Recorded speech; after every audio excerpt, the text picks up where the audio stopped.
Welcome to the Making of a Nation, American History in VOA Special English.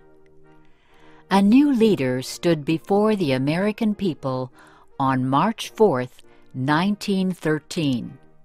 He was Woodrow Wilson, the 28th President of the United States.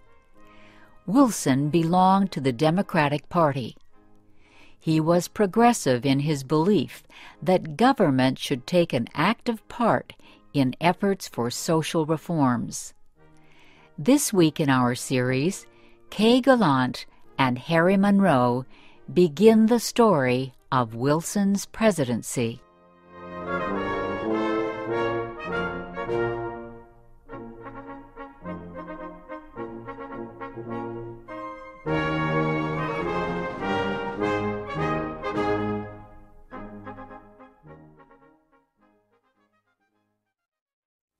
Woodrow Wilson had spent most of his life at Princeton University. First, he was a professor. Then, he was university president. Next, Wilson was elected governor of the state of New Jersey.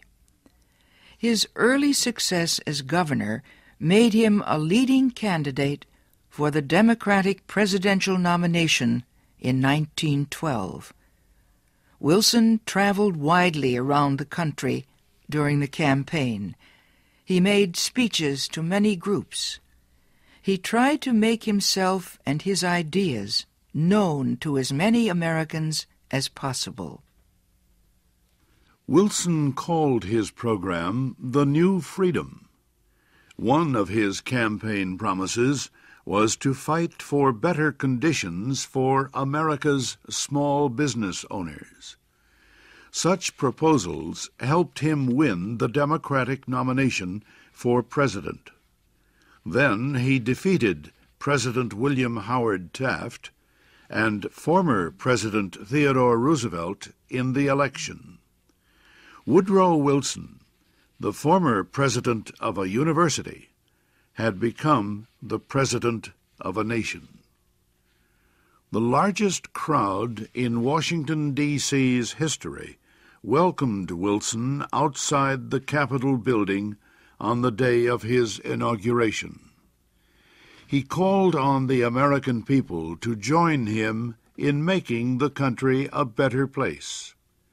"Our duty," Wilson said, "is to correct the evil without hurting the good.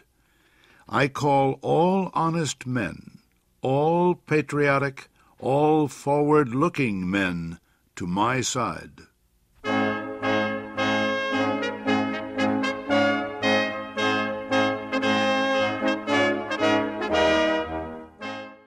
Wilson wasted no time.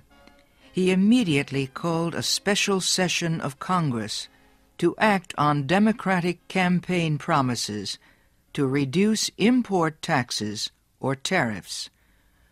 Wilson felt strongly about the need to reform these taxes. He broke tradition by leaving the White House to appear before Congress in person to appeal for his tariff proposals.